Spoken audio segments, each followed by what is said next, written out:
திருவள்ளூர் நகராட்சிக்கு உட்பட்ட 2வது வார்டு நேதாஜி சாலையில் 5000த்திற்கும் மேற்பட்ட குடும்பத்தினர் வசித்து வருகின்றனர்.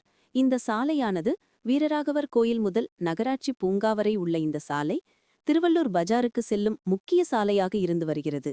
இந்த சாலையில் மழைநீர் கால்வாய் இல்லாததால் மழைக்காலங்களில் சாலையில் மழைநீர் குளம் போல் தேங்கி நிற்பதால் வாகன ஓட்டிகள் மட்டுமின்றி பொதுமக்களும் மிகுந்த சிரமத்திற்கு ஆளாகி வருகின்றனர்.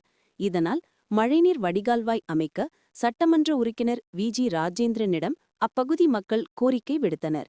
இதனை அடுத்து திருவள்ளூர் சட்டமன்ற உறுப்பினர் வி.ஜி. ராஜேந்திரன் முயற்சியால் தேசிய நெடுஞ்சாலைத்துறையின் சார்பில் ரூபாய் 7.25 கோடி மதிப்பீட்டில் நேதாஜி சாலையிலிருந்து வீரராகவர் கோயில் குளம் வரையில் 1200 மீட்டர் தூரத்திற்கு மழைநீர் கால்வாய் அமைக்கும் பணிகள் மும்முரமாக நடைபெற்று வருகிறது. இதனைத் தொடர்ந்து சட்டமன்ற உறுப்பினர் வி.ஜி. ராஜேந்திரன் சம்பந்தப்பட்ட துறை அதிகாரிகளுடன் நேரில் பார்வையிட்டு ஆய்வு மேற்கொண்டார். அப்போது அவர் மழைக்கு முன்பாக பணிகளை விரைவாக முடிக்க வேண்டும் என அதிகாரிகளுக்கு அறிவுறுத்தினார்.